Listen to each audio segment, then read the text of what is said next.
we're going to take a look at our vacuum. This came out a couple of years ago. It comes in a 7 CFM, 10 CFM. We have our micrometer. It's attached to it right now, which typically you'd have it on the condenser. What's nice about this is it's a smart vacuum pump. One of the things I want to point out on here, which is not something that a lot of our competitors have or have at all, is we have a power open solenoid valve on there.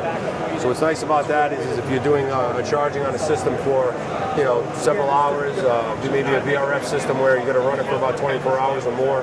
If you somehow lost power, somebody took your extension cord, once you lose the power or the power gets shut off, that valve automatically closes. If there's no leak in the system, now you don't have to worry about going back and starting it all over again because that vacuum will hold. One of the nice things, one of our nicer features I think that go along with it. That is a great feature. It's a great feature, absolutely. When it comes to tying into the app, so you don't have to use this with the app. You can actually just turn it on with the button here, and then you have a play and a stop button. So if you want to use it without using the app, you just turn it on, hit the button, it'll do the vacuum, and you turn it off as you would with any other vacuum pump out there. But when you tie it in with the app, you have the capabilities of setting it to however many microns you want to pull it down to. And you can do up to 10 decay tests, which is really nice. It's a good feature for the contractors. A lot of the manufacturers now want to see a decay test being run. Definitely want to be able to prove that they pulled as much of this, the non-condensables out of that system.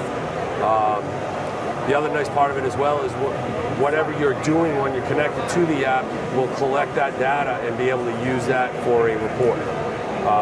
Which is good because you can send that back to the office.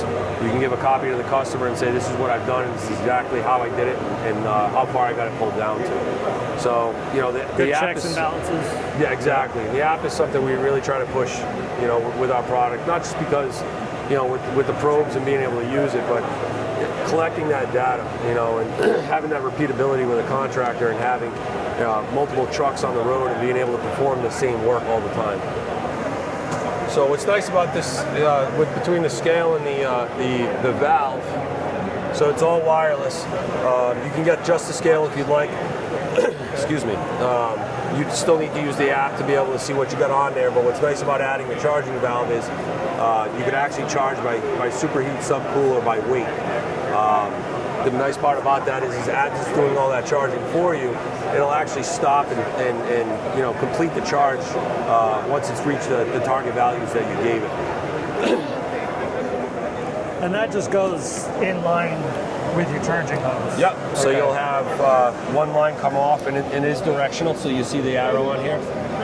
One line will come off the tank, go into the valve. The other line will come out and go into the condenser. This button that's on here not only turns it on, but if you double tap it, it turns red. So what that's doing is it's opening the valve, so when you're trying to purge the air out of it, you can get the air past that valve. So again, you just double tap it, that turns red. So in Europe, we do things a little differently.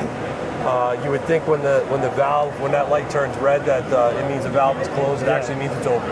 Okay, so red is open, not closed. Red is open, yep. Okay. So just like you see there.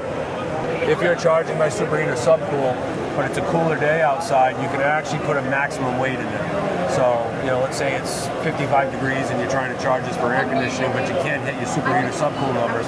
You do a maximum weight on it, and it'll prevent the system from overcharging. And you have the capabilities of turning on pulse charge, which is nice as well. What pulse charge does is kind of like what we would do if we're charging it by hand. You open the valve slowly, close it, open the valve slowly, and close it. But what the valve does is so intelligent, and it creates an algorithm that if it's starting to charge and it sees that it can actually charge it a little faster or a longer pulse, it'll open that pulse up a little bit longer.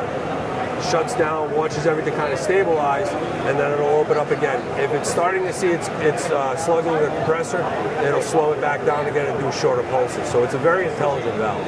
Sounds pretty efficient, sounds like, too. Yes. Okay, that's pretty cool. It's about repeatability. Having your contractors be able to do the same thing over and over again, it's going to help eliminate callbacks. We can't guarantee that, obviously, but if you can, take some of that guesswork out of it and make sure everybody's doing it the same way, it's definitely bound to help you remove some of those callbacks.